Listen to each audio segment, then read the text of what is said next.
અમદાવાદ અને બાકીના આજુબાજુના 4 જિલ્લાઓના લાભાર્થીઓને બોલાવેલા છે અને એમાં 17,000 લોકોને આજે જોબ મળવાની છે. 315 લોકો જે એસોસિએશનો, વટવા એસોસિએશન હોય કે એવા બધા એસોસિએશનો મારફતે 315 ઉદ્યોગકારો અહીંયા હાજર રહેલા છે.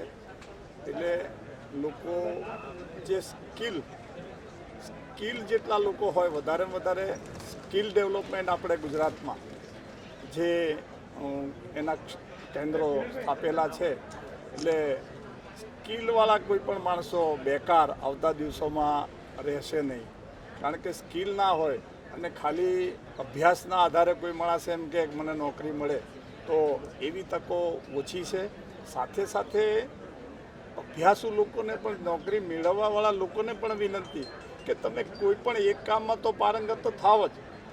કોઈ પણ માણસની પાસે એક સ્કિલ હશે ને કે ભાઈ મને હું આ તો કરી શકું, તો એને નોકરીની કોઈ દિવસ તકલીફ નહીં પડે.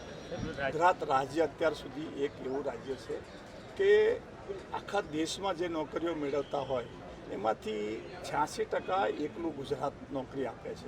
એટલે આખા દેશમાંથી લોકોને એક ડિમાન્ડ છે કે ગુજરાતમાં નોકરીઓ મળશે.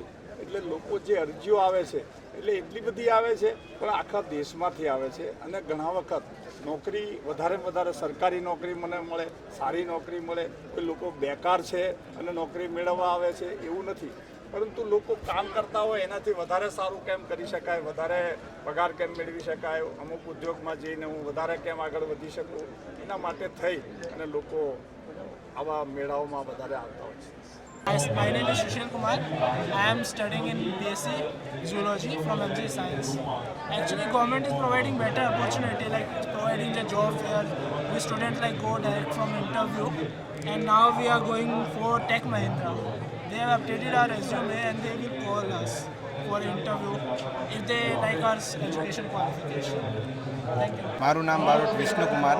હું ગવર્મેન્ટ સાયન્સ કોલેજ સેક્ટર 15 ગાંધીનગરમાંથી આવું છું અને અહીં અમદાવાદ ખાતે MG સાયન્સ કોલેજ ખાતે 150 જેટલી જુદી જુદી કંપનીઓ આવેલ છે. અને અહીં ધોરણ 8-5થી માંડી અને ગ્રેજ્યુએશન અને પોસ્ટ ગ્રેજ્યુએશન માટેની લાયકાતના ઉમેદવારો માટે સરકારે એક બહોળા પ્રમાણમાં ભરતી મેળાનું આયોજન કરેલ છે. તે એક સારું છે. હું BSc રનિંગ સેમ 6માં છું, પણ અહીં જુદી જુદી ફાર્માસ્યુટિકલ કંપનીઓ જેવી કે લિંકન ફાર્માસ્યુટિકલ કંપનીમાં હમણાં જ અમે ઇન્ટરવ્યૂ આપ્યા. એ અમારા માટે એક નવી રોજગારીની તકો ઊભી કરે છે અને ગુજરાતના યુવાનો માટે સરકારનું એક સારું પગલું છે.